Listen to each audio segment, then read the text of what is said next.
Hello friends, good evening Odisha. आज सन्धारे बहुत गुड़े गुरुत्वपूर्ण खबर आसी जो खबर गुड़ी को आपण मैंने जाना शुणा निहाती दरकार। तेज आसतु जाणीने कौन से गुरुत्वपूर्ण खबर गुड़िक।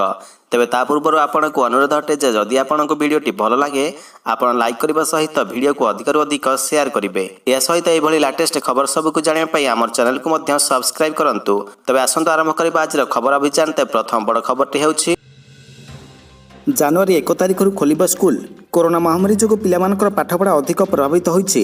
कोरोना जो एवं देश में अधिकांश राज्य में स्कूल बंद रही। किसी राज्य में स्कूल खोली हें परवर्ती समय यह बंद तेज यह क्रम में चलित वर्ष आ स्कूल खोलिबा संभवपर लगुना किंतु जनवरी 1 तारिख अधिकांश राज्य में स्कूल खोलिबा को अनुमति मिल पारे। आसाम सरकार जनवरी 1 तारिख स्कूल खोलिबा को निष्पत्ति नहीं। राज्यर स्वास्थ्य और शिक्षा मंत्री हेमंत विश्वकर्मा कहते राज्य में एवं कोविड परिस्थिति नियंत्रण में रही। तेणु राज्य में जनवरी 1 तारिख प्राथमिक स्कूल खोल।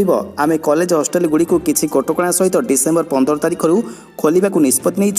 तेज ये सूचना योग्य आसाम में नवेम्बर ही षष्ठ श्रेणी द्वादश श्रेणी पर्यंत स्कूल खोलिबा आरंभ होता। षष्ठ सप्तम नवम और द्वादश श्रेणी पिलामानकर क्लास सोमवार बुधवार शुक्रवार होता बेले अष्टम दशम एकादश श्रेणी क्लास मंगलवार गुरुवार और शनिवार होता।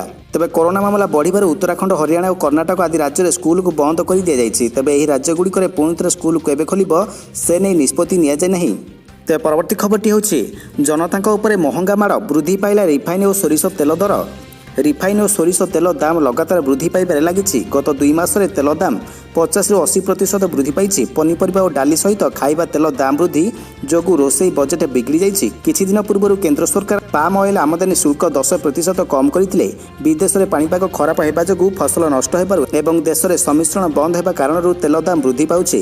1 लिटर तेल पैकेट अधिक महंगा होइछि। अखिल भारतीय खाद्य तेल व्यवसाय महासंघर राष्ट्रीय अध्यक्ष शंकर ठक्कर कहते आर्जेंटिना और ब्राजिल में मरुड़ी पड़ू सोयाबीन फसल प्रभावित होइछि। फल सोयाबीन महंगा हो जाइछि। अन्य पक्षे इंडोनेशिया और मालयेशिया में पामोलिन फसल नष्ट हो जाइछि। एपटे देश में पामोलिन रिफाइनारी बहुत कम रही। केवल महाराष्ट्र ही 2टी रिफाइनारी रही जहाँफल चाहिदा पूरा करने असंभव होपटे देश में अदिनिया वर्षा जो अनेक फसल नष्ट होइछि। तेज परवर्ती खबरटी हूँ राज्य आसला भल खबर। कमुची कोरोना दैनिक संक्रमण संख्या 24 घंटे मात्र 378 नुआ आक्रांत चिन्हट। राज्य भल खबर। गत किछि दिन हेब राज्य में धीरे धीरे कमुची कोरोना संक्रमण संख्या। आज राज्य में कमिला कोरोना संक्रमण दैनिक संख्या। गत 24 घंटा मध्य 378 नुआ संक्रमण चिन्हट कर। तेज संगरोधर 219 जन रही बेले स्थानीय अंचल 159 जन चिन्हट होती। अनुगुल 38, बलांगीर 22, कटक 24, खोर्धा 37, मयूरभंज 34, सुंदरगढ़ 32, नुआपड़ा 21 जन आक्रांत चिन्हट कर। तेज से राज्यर मोट संक्रमण संख्या 3,19,103 पहुंची। कोरोना संक्रमण सुस्थ हो घर को फेरी 3,12,065 जन। एवं भी कोरोना चिकित्सित होती 5,241 जन। तेज सेपटे 24 घंटा मध्य राज्य में यह महामारी 5 जनकर जीवन जाइए। तेज मोट मृत्यु संख्या राज्य में 1549 पहुंची। तो परवर्ती खबरटी हूँ टिकटक पर बढ़ुची चिंगारी आप्र व्यवहार। आप प्रस्तुति में रही ओडिया युव इंजीनियर भूमिका। चीन सहित भारतर तिक्तता बढ़िबा परे लोकप्रिय आप टिकटक को भारत सरकार बैन करते। यही क्षति को भरणा करने स्वदेशी कौशल प्रस्तुत होता चिंगारी आप एवं सबु भारतीयों को बहुत संख्यार आकृष्ट कर लगी। यह आप प्रस्तुत करें जड़े ओडिया युव इंजीनियर विश्वात्मा नायक प्रमुख भूमिका रही। टिकटक जो दिन बंद होता से दिन चिंगारी आप आसला आ गोटे दिन में 2.50 लाख युवपीढ़ी डाउनलोड करते। तेज आज सुधा यह 3.7 कोटी डाउनलोड हो सारा। प्रतिदिन प्राय 50,000 लोक यह आप डाउनलोड करुँच। प्रति भारतीय युवपीढ़ी यही चिंगारी आप को आपणे निजर कलाकौशल को यही आप माध्यम देखाऊँ। तो परवर्ती खबरटी हूँ कोविड कटकणा मध्य आज कोणार्क महोत्सव। 5 दिन धरी चलवाक महोत्सव में मास्क पिंधा सामाजिक दूरता जरूरी। आज कोणार्क महोत्सव रंगीन आलोक माला नवबधू पर सजई होती। अर्कक्षेत्र कोणार्क पर्यटन विभाग पक्षर आयोजित होता 31तम कोणार्क महोत्सव आज 5 दिन धरी अनुष्ठित होब। या सहित आज सैंड आर्ट फेस्टिवल अनुष्ठित होउछि जार प्रस्तुति शेष पर्यायर पहुंची। ओडिशा हाईकोर्ट हस्तक्षेप पर कोरोना कटकणा को मानि अनुष्ठित होउछि। महोत्सव सामाजिक दूरता मास्क पिंधा बाध्यतामूलक कर। तेज कोविड कटकणा को दृष्टि रखी एथर कोणार्क महोत्सव में दर्शक गैलरी 2000 दर्शक बसिबार व्यवस्था कर। सीट मध्य 3 फुट दूरता रक्षा कर बसिबार व्यवस्था कर। तेणु चलित वर्ष दर्शक गैलरी 500 दर्शक बसिबा व्यवस्था होइछे। तेणु चलित वर्ष टिकेट संख्या और पास संख्या ह्रास कर। तेज परवर्ती खबरटी हूँ निर्णायक मोड़े कोविड विरोधी लड़ई। अमेरिका यूरोप सरकार को अनुमति मागिला मॉडर्ना कंपनी। मानव समाज कोरोना विरोधी लड़ई एक निर्णायक स्थिति में खूब शीघ्र पहुंचब बोली कहुपर କାରଣ ଆମେରିକାର ଟିକା ପ୍ରସ୍ତୁତକାରୀ କମ୍ପାନୀ ମଡର୍ଣ୍ଣା କହିଛି ସେମାନେ ସୋମବାର ଭ୍ୟାକ୍ସିନ୍ ପାଇଁ ଆମେରିକା ଓ ୟୁରୋପ ସରକାରଠାରୁ ଅନୁମତି ମାଗିବେ। ମଡର୍ଣ୍ଣାର ଏହି ଭ୍ୟାକ୍ସିନ୍ 94.1% ଫଳପ୍ରଦ ବୋଲି କମ୍ପାନୀ ତରଫରୁ କୁହାଯାଇଛି ଏବଂ ଗୁରୁତର ମାମଲା କ୍ଷେତ୍ରରେ ଏହା 100% ଫଳପ୍ରଦ ବୋଲି କମ୍ପାନୀ ଦାବି କରିଛି। ଅର୍ଥାତ୍ ମଡର୍ଣ୍ଣା ଟିକା ନେଇଥିବା ଜଣେ ବ୍ୟକ୍ତି କୌଣସି ପରିସ୍ଥିତିରେ କରୋନା ପାଇଁ ଗୁରୁତର ହେବ ନାହିଁ। ଡିସେମ୍ବର 21 ତାରିଖରେ ଏହାର ପ୍ରଥମ ଟିକା ଦିଆଯିବ ବୋଲି ଜଣାପଡ଼ିଛି। 31,000 ଲୋକଙ୍କଠାରେ ଏହି ଟିକାର ପରୀକ୍ଷଣ କରାଯାଇଥିଲା ଏବଂ ନଭେମ୍ବର 16 ତାରିଖରେ ଏହା 94.5% ଫଳପ୍ରଦ ବୋଲି କମ୍ପାନୀ ତରଫରୁ କୁହାଗଲା। ଏବେ ଆସିଥିବା ତଥ୍ୟ ଅନୁସାରେ ମଡର୍ଣ୍ଣା ପକ୍ଷରୁ କୁହାଯାଇଛି ଯେ ଗୁରୁତର ମାମଲା ପାଇଁ ଏହି ଟିକା 100% ଫଳପ୍ରଦ। କମ୍ପାନୀର ଜଣେ ଉଚ୍ଚ ପଦାଧିକାରୀ କହିଛନ୍ତି ଡିସେମ୍ବର ଶେଷ ସୁଦ୍ଧା କମ୍ପାନୀ 2 କୋଟି ଡୋଜ୍ ତିଆରି କରିବ ଏବଂ 2021ରେ 50 କୋଟିରୁ 100 କୋଟି ଡୋଜ୍ ତିଆରି କରାଯିବ। ତେବେ ପରବର୍ତ୍ତୀ ଖବରଟି ହେଉଛି ବର୍ଷକୁ 343 କୋଟିର ଚା ପିଉଛି ଓଡ଼ିଶା। ପରିବାର ପିଛା ମାସକୁ 42 ଗ୍ରାମ। ଚା ପ୍ରତି ଓଡ଼ିଶାବାସୀଙ୍କର ପ୍ରବଳ ଆଗ୍ରହ ରହିଛି। ବର୍ଷକୁ ସେମାନେ 343.7 କୋଟି ଟଙ୍କାର ଚାହା କିଣୁଛନ୍ତି। ଚାହା ଶିଳ୍ପର ଅଗ୍ରଣୀ ସଂସ୍ଥା ଟାଟା କଞ୍ଜ୍ୟୁମର ପ୍ରଡକ୍ଟସ୍ ତରଫରୁ ଏହି ସୂଚନା ଦିଆଯାଇଛି। କମ୍ପାନୀ ଦେଇଥିବା ସୂଚନା ଅନୁସାରେ ପ୍ରତିବର୍ଷ ସାରା ଦେଶରେ 26,000 କୋଟି ଟଙ୍କାର ଅଧିକ ମୂଲ୍ୟର ଚା ବିକ୍ରି ହେଉଛି। ପ୍ରତିଷ୍ଠିତ ସଂଗଠିତ କ୍ଷେତ୍ରରେ କମ୍ପାନୀଗୁଡ଼ିକ 17,000 କୋଟି ଟଙ୍କା ଓ ଅଣସଂଗଠିତ ଏବଂ ସ୍ଥାନୀୟ କମ୍ପାନୀଗୁଡ଼ିକର ବଳକା 9,000 କୋଟି ଟଙ୍କାର ଚା ବିକ୍ରି କରୁଛନ୍ତି। ଓଡ଼ିଶାରେ ପ୍ରତି ପରିବାର ହାରାହାରି ଭାବରେ ମାସକୁ 42 ଗ୍ରାମ ଚା ବ୍ୟବହାର କରୁଥିବା ଜଣାପଡ଼ିଛି।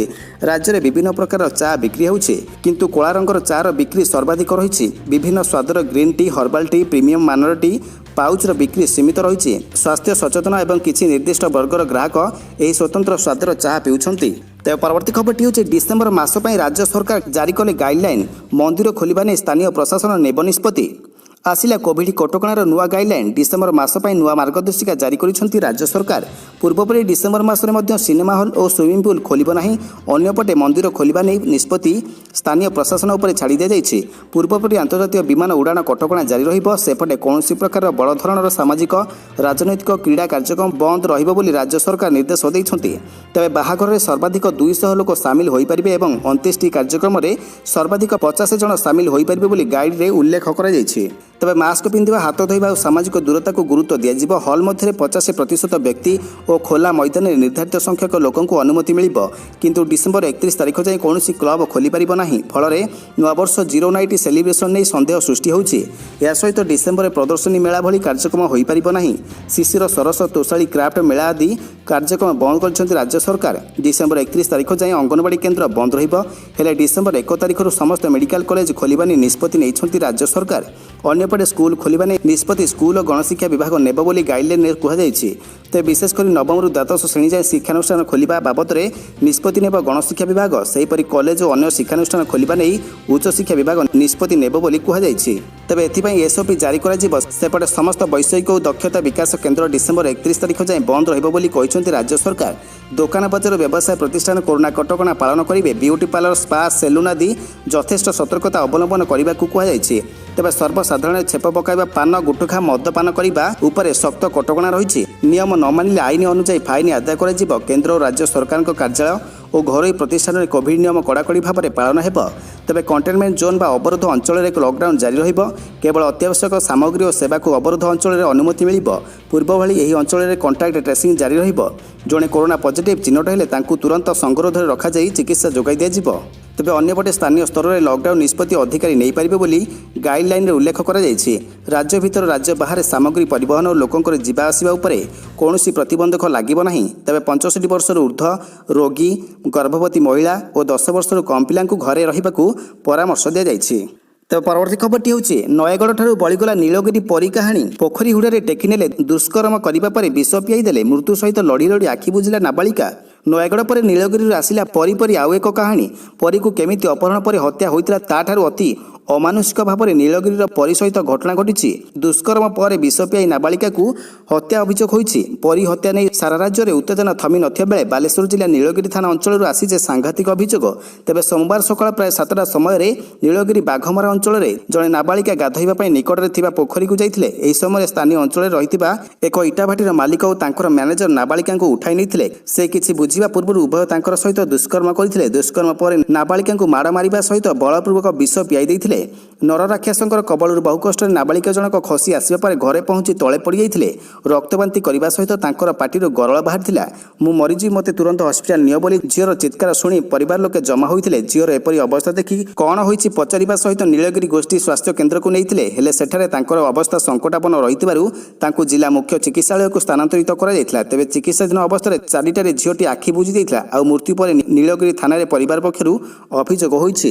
ତେବେ ଏହା ଥିଲା ଆଜି ସନ୍ଧ୍ୟାର କିଛି ବଡ଼ ଗୁରୁତ୍ୱପୂର୍ଣ୍ଣ ଖବରଗୁଡ଼ିକ, ଯେଉଁ ଖବରଗୁଡ଼ିକୁ ଆପଣମାନେ ବର୍ତ୍ତମାନ ସୁଦ୍ଧା ଜାଣିସାରିଛନ୍ତି। ତେବେ ଏହିଭଳି ଲାଟେଷ୍ଟ ଖବର ସବୁକୁ ଆପଣ ଜାଣିବା ପାଇଁ ଆମର ଚ୍ୟାନେଲକୁ ସବସ୍କ୍ରାଇବ୍ କରିବା ସହିତ ଭିଡ଼ିଓକୁ ଅଧିକରୁ ଅଧିକ ସେୟାର କରନ୍ତୁ। ଧନ୍ୟବାଦ।